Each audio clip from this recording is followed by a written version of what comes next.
Hello friends, అందరికీ నమస్కారం. ఈరోజు మన వీడియోలో రూమ్ ఫ్రెషనర్ని ఇంట్లో దొరికే తక్కువ పదార్థాలతో తక్కువ ఖర్చుతో ఎలా తయారు చేసుకోవాలో ఇప్పుడు ఈ వీడియోలో చూపిస్తాను.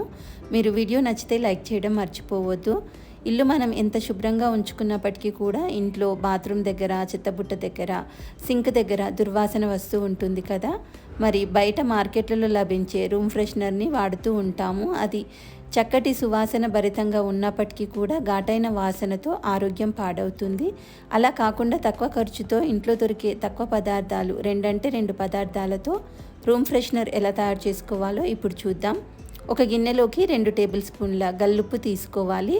దాంతోపాటు బట్టలకు వాడే కంఫర్ట్, ఏ బ్రాండ్ అయినా పర్వాలేదు, 2 టేబుల్ స్పూన్ల కంఫర్ట్ వేసుకొని ఈ గిన్నెను మనం దుర్వాసన వచ్చే ప్లేస్లో ఉంచాలి. ఉప్పు పూర్తిగా కరిగిన తర్వాత ఇదే విధంగా చేసుకుంటే ఎంతో ఈజీగా తక్కువ ఖర్చుతో రూమ్ ఫ్రెషనర్ ఇలా చేసుకోవచ్చు. వీడియో